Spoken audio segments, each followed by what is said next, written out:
How to Steal a Dog by Barbara O'Connor, Chapter 5.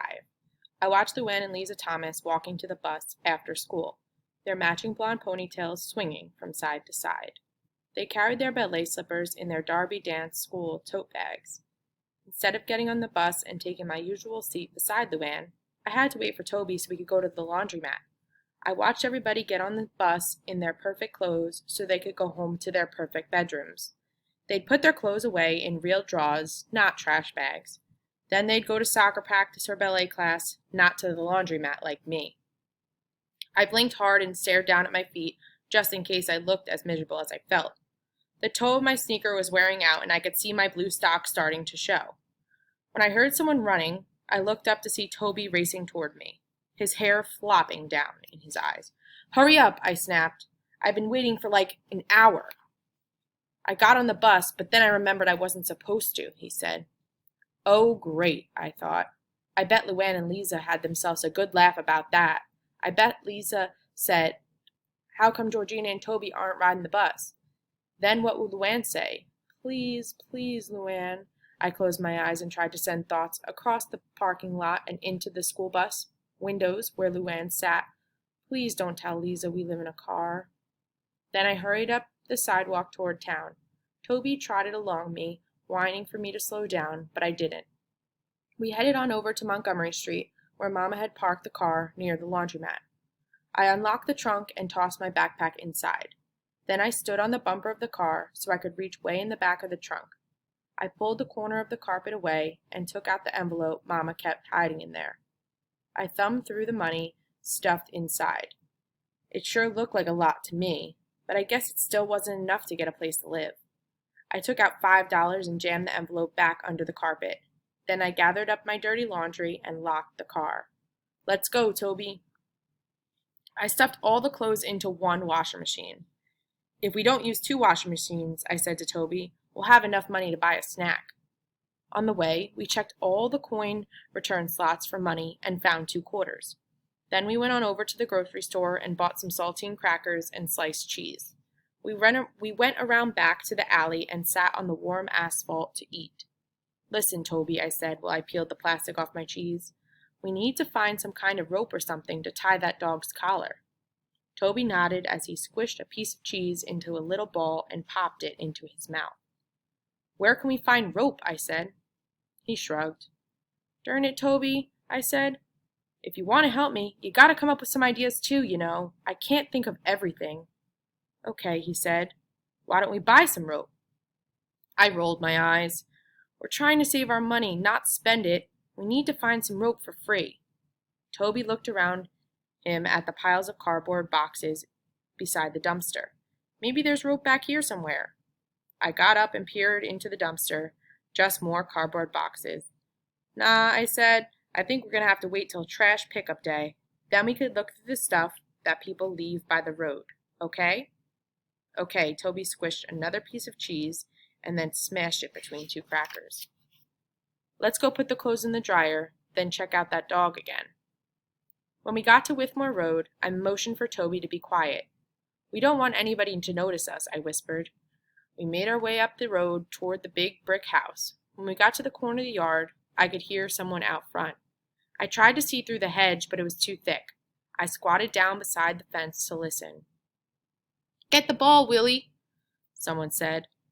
I was pretty sure it was the same woman who had been there the other day.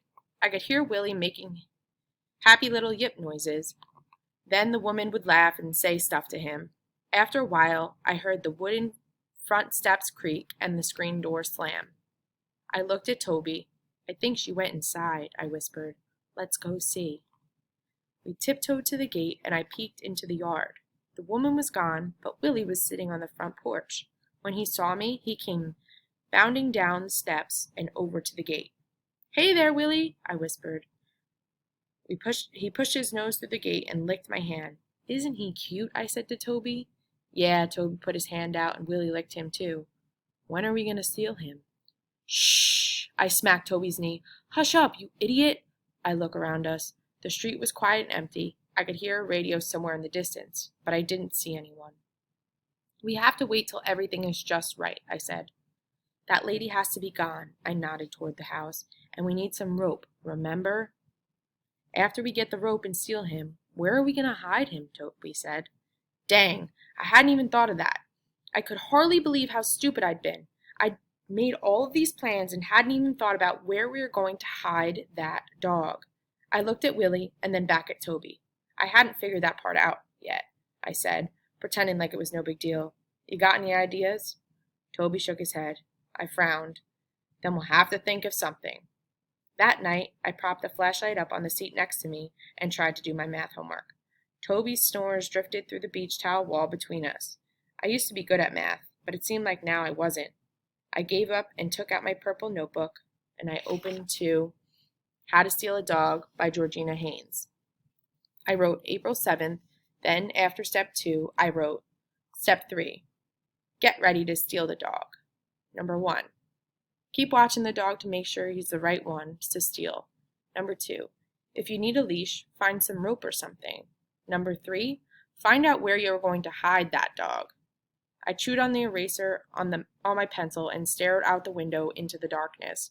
Number 3 was going to be my problem.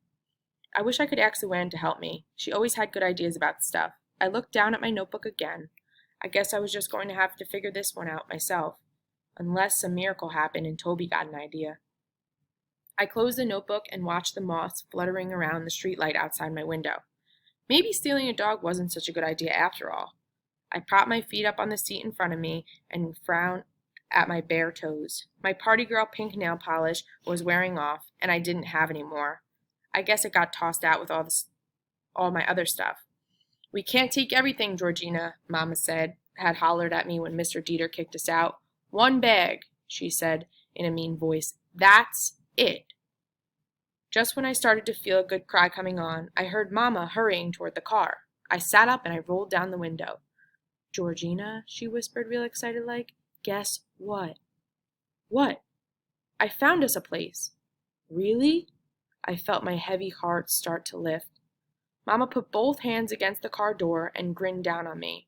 Her hair was damp and frizzy from working her second job in the steamy back room of a Regal dry cleaners. She took her shoes off and climbed into the front seat. Yep, we're moving into a house. We had only ever lived in an apartment before, never in a house. I could already see my bedroom. White furniture with gold on the edges, like Luann's. Maybe even pink carpet. When? I said. Friday, Mama exclaimed herself in the rearview mirror.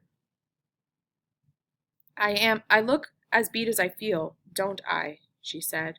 You look all right, I said, but I was lying. She did look beat. Dark circles around her eyes, her skin all creased and greasy looking. I lay back against the seat and felt about 100 pounds lighter than I had just minutes before. I'd known in my heart that stealing a dog was a bad thing to do, and now I didn't have to. I couldn't believe everything had turned out so good. The end.